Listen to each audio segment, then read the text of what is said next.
Today, a Russian ship reportedly carrying weapons to Syria is stopped in its tracks. This as new violence in Syria comes to light today. First, we're going to take you to that country where amateur video is reportedly showing the government shelling a town near Damascus. The military buildup there is coming as Syria says it's ready to evacuate civilians in that rebel stronghold of Homs. That's a city right at the epicenter of this conflict. In the meantime, there's no firm agreement between the United States and Russia on the Syria crisis after a meeting between President Obama and the Russian President, Vladimir Putin, at the G20 summit in Mexico yesterday.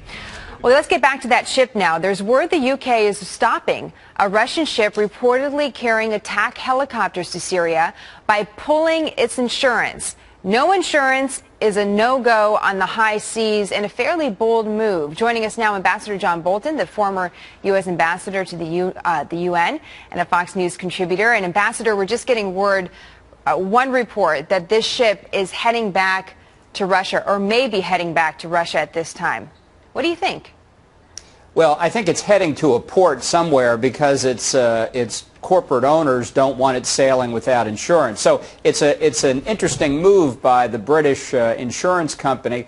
Certainly puts a crimp in this particular sale, but I don't think it's a permanent obstacle. You know, the Russian government is the seller or the renewer of these helicopters, and they will find a way to get them there. But it's certainly one more tactic to make it harder for the Russians to provide arms. And we should point out that it's not illegal for Russia to sell those arms to Syria. They're not breaking the law, but it brings up the question of whether or not the United States would do something like this UK insurer and set up some sort of a blockade, at least make it harder for Russia to aid Syria. Well, there's certainly no indication that the administration is prepared to do that, and I think the outcome of the meeting today between President Obama and President Putin doesn't give much reason to believe that they've made any progress, not that anybody should have expected any, given the vastly different interest that Russia has in protecting the Assad regime than what we have. Well, Russia's mischief is in center stage, though, isn't it, Ambassador Bolton, when it comes to places like Syria, which we're seeing on our screen, when it comes to places like Iran? You mentioned that no progress, or we should not expect any progress to be made with this president and this president in Russia, but how do you make progress with Russia?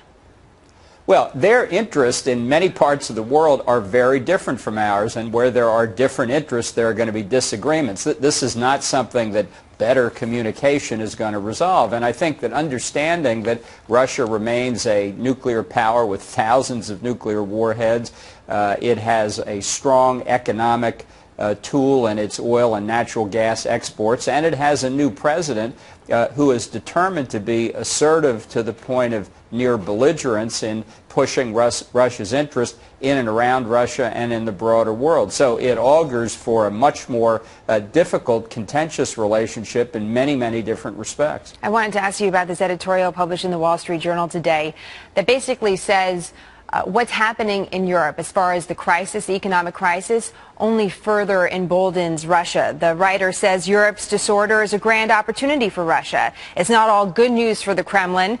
It will be hurt economically, but geopolitically, the writer says, this is the moment that Russia sees great opportunity in that part of the world and also in the Middle East. Your thoughts?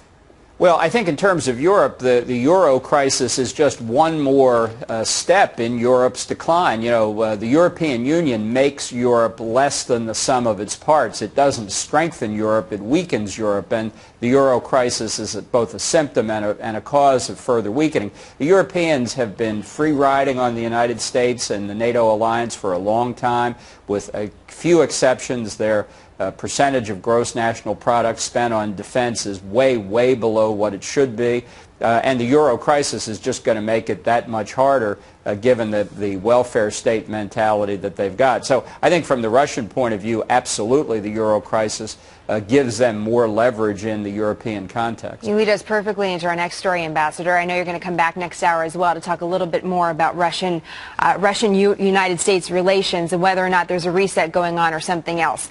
Thank you very much.